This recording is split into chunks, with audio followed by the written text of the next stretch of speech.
నా నాకు పలుకుబడి ఇంత ఉంది అనుకున్నాడు. హ్మ్. ఈయన ఎక్స్‌పెక్ట్ చేసిందేంటి, నాకు ఉన్న అవగాహన మేరకు హ్మ్. ఫ్లోర్ లీడర్ కావాలని కోరుకున్నాడు. హ్మ్. అదే విజయసాయి రెడ్డి గారి ప్లేస్. విజయసాయి రెడ్డి హ్మ్. హ్మ్. ఫస్ట్ మిథున్ రెడ్డి ప్లేస్ అవును. ఎక్స్‌పెక్ట్ అవును. చేశాడు. అవును. హ్మ్. లేదు అనుకుంటే విజయసాయి రెడ్డి ప్లేస్ విజయసాయి ఎక్స్‌పెక్ట్ అవును. చేశాడు. హ్మ్. ఇద్దరికి అందరికి రెడ్లకైనా ఇస్తాడు, వేరేది ఇస్తాడు కదా నాకని. ఆయనకదే కదా కోపం అప్పుడు. జగన్మోహన్ రెడ్డి అది పట్టించుకోలే. అది. జగన్ రెడ్డికి కావాల్సిందేంటి, అక్కడ పనులు కావాలి. అవును.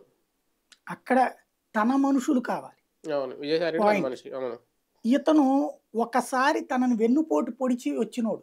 కాబట్టి ఇతను ఎట్ట నమ్ముతాడు అతను? అది. ఆ పీకే ఒకప్పుడు పుణ్యమా లేదో చాలా వచ్చింది చేతిలోకి. విపరీతమైన గౌరవం ఇతను హ్మ్. ఇచ్చాడు. హ్మ్. విపరీతమైన అభిమానాన్ని అతను కూడా చూపించాడు. రఘురామకృష్ణరాజు హ్మ్. హ్మ్. జగన్‌ని జేడీ లక్ష్మీనారాయణ వెంటాడుతున్నప్పుడు తెలివిగా ఏం చేసేవాడు రోజు? ఇన్వెస్టిగేషన్ పాయింట్స్ అన్నీ హ్మ్.